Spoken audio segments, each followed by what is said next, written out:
There's a good chance that you use palm oil every day without even knowing about it.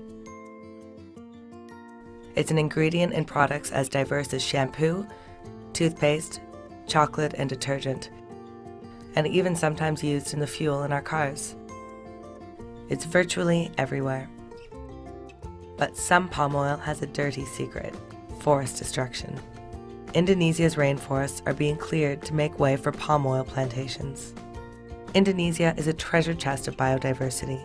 It is home to up to 15% of all known species of plants, mammals, and birds.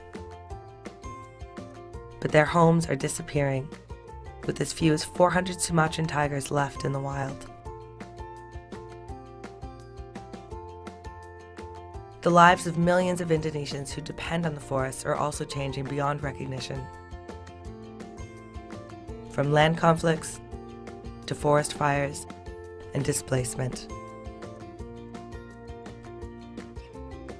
And that's not to mention the impact forest destruction has on our climate. Indonesia's peatlands are vast, storing about 35 billion tons of carbon.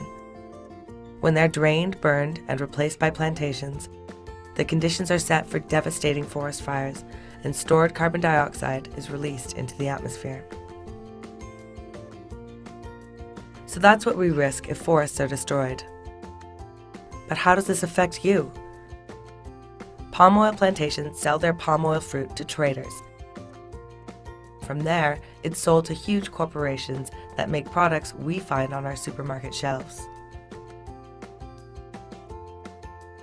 This is how dirty palm oil is laundered through global markets. But tiger and forest-friendly palm oil is possible. The world's biggest trader has already committed to sustainable palm oil. And other big brands are following suit by cleaning up their supply chains. You have the power to make it happen. Remember those household brands you use? Well, it's time they made a commitment to be tiger and forest friendly. Join the movement to protect paradise.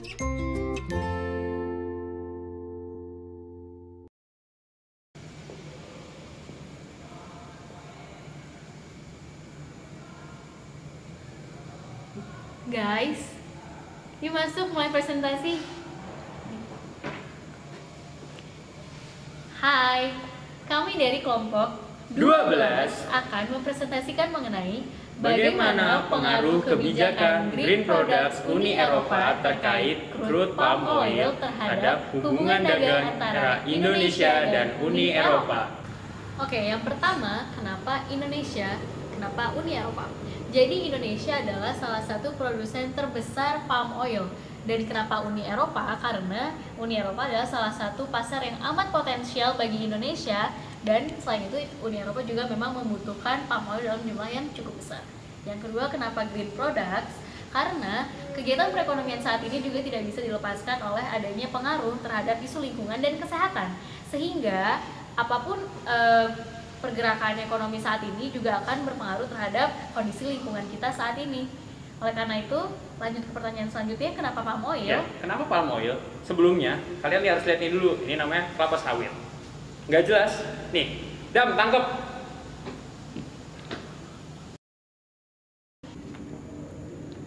Kenapa sih palm oil? Kalau dipikir-pikir, palm oil itu kan dia sumber daya alternatif sekaligus suatu renewable resource yang sangat valuable. Tapi kalau kita tinjau lebih jauh, kita lihat dari perkebunan kelapa sawit dan proses pemproduksiannya itu dianggap tidak ramah lingkungan dan merusak ekosistem. Nah, aku kurang paham nih, Mi. Coba kamu jelasin. Oke, jadi kenapa palm oil ini dianggap tidak ramah lingkungan? Pertama, karena dalam proses produksinya untuk membangun sebuah lahan perkebunan kelapa sawit, kayak yang udah kita lihat di video tadi. Oh iya, video tadi. Itu kenyataannya memang merusak lingkungan dari segi deforestasi hutan. Jadi kayak sebelum membangun sebuah perkebunan kelapa sawit dibutuhkan sebuah lahan yang cukup luas untuk digunakan sebagai alih fungsi lahan hutan. Jadi itu yang dianggap merusak lingkungannya di situ, karena merusak lingkungan bukan cuma menebang pohon. Oh iya, bisa juga mengancam binatang-binatang, fauna di situ, dan ya, merusak ekosistem yang seharusnya berjalan stabil kayak gitu. Oh gitu. Nah, setelah kalian lihat video tadi, kalian bisa memahami kan kalau sebenarnya palm oil itu banyak kegunaannya. Selain sebagai sumber daya energi alternatif, itu juga kayak banyak barang-barang di sekitar kalian yang kalian pakai dalam kehidupan sehari-hari yang sebenarnya itu adalah dihasilkan dari palm oil itu. Contohnya nih, sabun mandi yang kalian pakai sehari-hari di rumah untuk bersihin badan kalian, tanpa kalian ketahui itu sebenarnya hasil olahan palm oil. Iya, mengandung palm oil. Jadi ya seperti yang kita bilang, palm oil itu adalah suatu bahan yang sangat penting untuk dibahas karena fungsinya yang banyak. Nah, untuk semakin memperkuat dan memperjelas argumen yang nantinya akan disampaikan dalam paper ini, maka sekarang saatnya kita untuk mendengarkan landasan konseptual. Nah, setelah seperti yang dibilang oleh Nia tadi, saatnya kita mendengarkan landasan konseptual. Nah, sebenarnya kalau dari pembahasan tadi, kelompok kami mengajukan 3 landasan konseptual, yaitu neo-merkantilis, kemudian green protectionism, dan yang terakhir adalah national interest. Nah, pertama neo-merkantilis.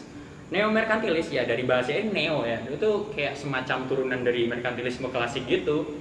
Kalau merkantilisme klasik dia kayak berfokus kepada penggunaan cadangan kas negara untuk membiayai militer untuk ekspansi. Kalau neo-merkantilis itu sedikit berbeda. Neo-merkantilis itu fokusnya sederhana sih, dia kayak cuman dia meminimalisir barang impor dan mendorong produksi barang untuk diekspor keluar. Kenapa? Karena dengan meminimalisir jumlah barang yang diimpor, berarti kapasitas produksi komoditas dalam negeri akan semakin meningkat dan tidak akan memiliki saingan. Dari situ, negara akan memiliki cadangan kas yang lebih besar dan akan menciptakan lapangan pekerjaan bagi masyarakatnya. Nah, yang kedua yaitu adalah green protectionism. Green protectionism itu dari namanya green protectionism. Green itu apa sih? Green, kalau kalian ngomongin green, itu ingatnya pasti tentang lingkungan kan. Nah, green protectionism itu adalah sebuah turunan dari proteksionisme, di mana itu berfokus kepada proteksi atau fokus suatu negara untuk menghalangi masuknya impor suatu barang, seperti yang berhubungan dengan neo-merkantilisme tadi, menghalangi masuknya suatu barang dengan alasan lingkungan sebagai excuse-nya. Jadi bisa jadi menerapkan trade barrier atau trade restriction yang didasarkan kepada alasan-alasan lingkungan. Ya misalnya kayak palm oil tadi, itu dia dilarang masuk dengan alasan bahwa prosesnya tidak memenuhi standar lingkungan. Nah, yang terakhir adalah yang paling sering dibahas di HI adalah national interest. National interest itu apa? Ya, semua negara pasti punya national interest. Nah, tidak terkecuali dengan Uni Eropa. Interest inilah adalah yang mendorong Uni Eropa untuk menghalangi masuknya palm oil dan mempersulit birokrasinya. Dari situ, national interest Uni Eropa apa sih? Jelas kan, itu kayak dari dia menghalangi masuknya barang impor dan menghilangkan saingan untuk produksi dalam negerinya sendiri. Jadi dengan menghalangi masuknya produksi Indonesia, dia bisa mengencourage produksi dalam negerinya untuk menjadi lebih baik dan lebih berkualitas. Capek juga dan jelasin landasan konseptual banyak-banyak. Gantian dong. Go, coba kamu jelasin argumentasi utamanya. Makasih Go. Nah, sekarang biar penjelasannya lebih jelas, mending kita tampilin slide presentasi, analisis, dan pembahasannya. Loh, kalau ditampilin berarti kita hilang ini dong, hilang dari screen dong. Iya. Jadi